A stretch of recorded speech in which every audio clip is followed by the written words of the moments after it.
Hey everybody, what's up and welcome back to today's video guys. And today guys, I'm going to be showing you how to install Google Tag Manager to your WordPress website.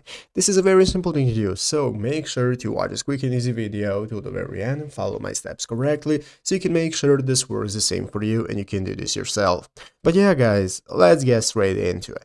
So the first thing you want to do is to go ahead and open up the official WordPress website right here at wordpress.com if you've not already. And after opening it up, you'll be greeted by this main page right here, which is the home page where in the upper right corner you can get started logging into your account. So after logging into your WordPress account successfully, in the home page right here, after you open up your website, at the left side screen, you can find all the sections you can access, such as home, statistics, upgrades, and so on. And now we can get started. So basically, what we are looking for, guys, is right here at the left side screen. We are looking for the plugins section.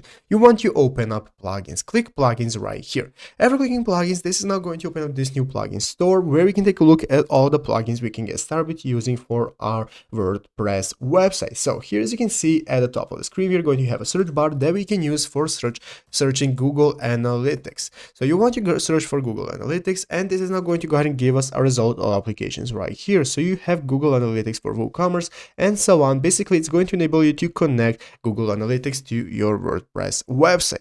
But guys, there is an even better option than installing a plugin. Even though plugins are going to make everything easier, if you're using multiple plugins, there is a free way that you can do this that is directly implemented into WordPress, and that is to go into the tools section right here. Once you go into tools, you want to click on marketing. Clicking on marketing is going to open up this new page where you can take a look at the marketing settings you have for your website, and you want to click traffic. After clicking traffic, now you can scroll down and find the Google Analytics option right here. This is going to enable you to connect your site to Google Analytics in just seconds with a premium plan, and after connecting your account you can get started setting up your Google Analytics, Google Tag Manager, and so on, everything that comes along in the same package, and it's easy as that. So choose whichever works for you better and get started with it. So I hope this video was helpful. If it was, make sure to leave a like, subscribe to the channel. So guys, thanks for watching, take care, and bye.